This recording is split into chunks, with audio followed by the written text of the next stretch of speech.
Some precious things have been stolen from you that you never will get back. You will understand it's precious if you feel like Tim right now. Tim started his day by looking at his homework, so he's struggling to even begin with it. He says this, I can begin it after I school some social media, but that just makes his homework assignment even more threatening. There's also another problem, Tim. He has FOMO, fear of missing out. What if I don't watch this video and I can't tell my friends on Monday that, oh, I did some great. This was the funniest video I seen. You should see it. Or how about Tim also knows he has to do his homework, but at the same time he needs to do his daily fear of missing out. Tim should have been done with his homework or assignment. He has just going to the rabbit hole of social media. He has this thought, I will start my homework after I watch this one video. This is one of the biggest lies Tim has and tells himself.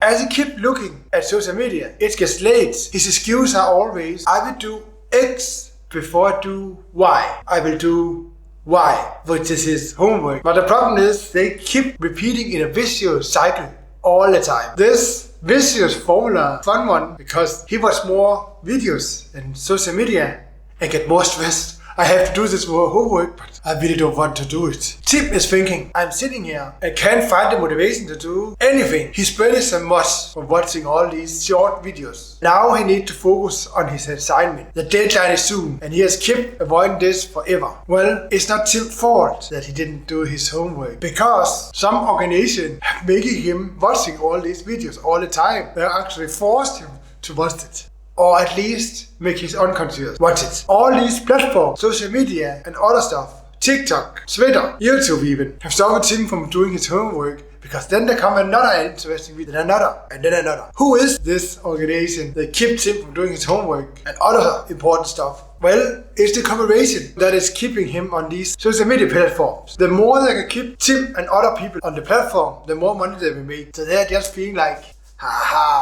the more I can get Tim to avoid his homework, the more I can earn. They don't care about what your life is about. They only care that you are on the social media, so you can watch their ads. All these clickbaiting videos, I am also guilty of making you click on this video. I admit that. Or clickbaiting articles have washed Tim's attention span down in the toilet. He can now only focus for 48 seconds.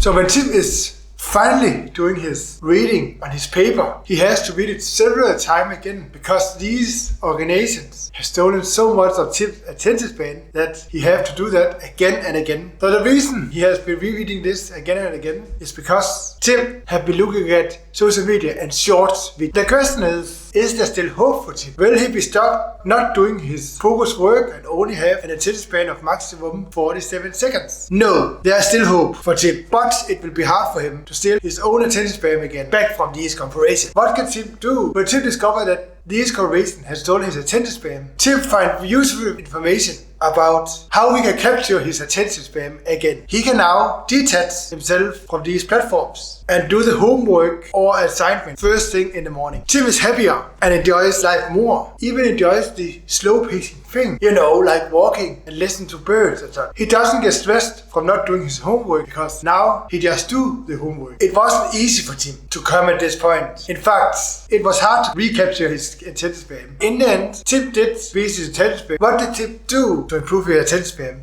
Tim found some useful information about what he could do. The first thing he did was turn off his notification on his phone. This may sound scary. When you get distracted when doing some work, it will be easy just to get and look at the phone and see, oh, there must be something that is interesting. And the corporation got him again. The other things about when he decided to turn off the notification, he can focus even more, because when you get disturbed, it takes about 20 minutes to get back in the game again. 20 minutes you could have used on studying. Now you don't study as efficient. Here are 6 other things Tim also did in order to get back at these corporations, get his attention span back. After he turned off his notification, he still could go on to his social media app, and they were still a distraction. So he decided, you know what?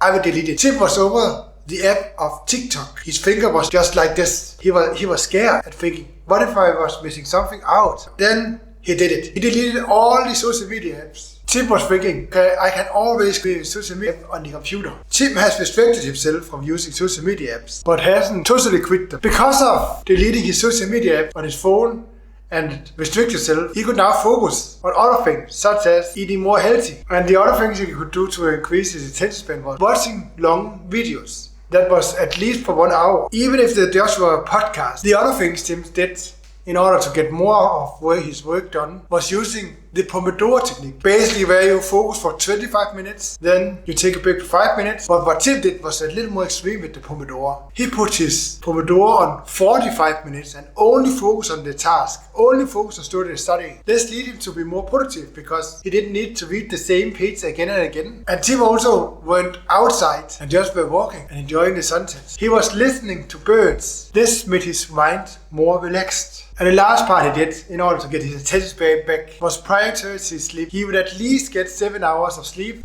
Tim's stories can be your stories. Imagine what you can do if you could begin to focus more and not be so distracted of all these things. Many of us, or I can say one thing, I watch social media. I did watch social media and my email first thing in the morning, but now I restrict myself that the first 4 hours I can't watch social media or anything that has to have some entertainment. I have to do my big task first, which can be writing, recording myself, and reading. When I do these tasks, I can definitely become better. This has led me to actually be more productive. I'm more happier and have better exercise. If I were you, I would try this. Try and restrict yourself for the next day where you can't go on social media before 4 hours after you have gotten up. I don't care if you get up at 11 a.m. or you get up at 6 a.m. If you try to do this, I know your life will change. How many hours a day could you save if you begin to focus on the first thing in the morning?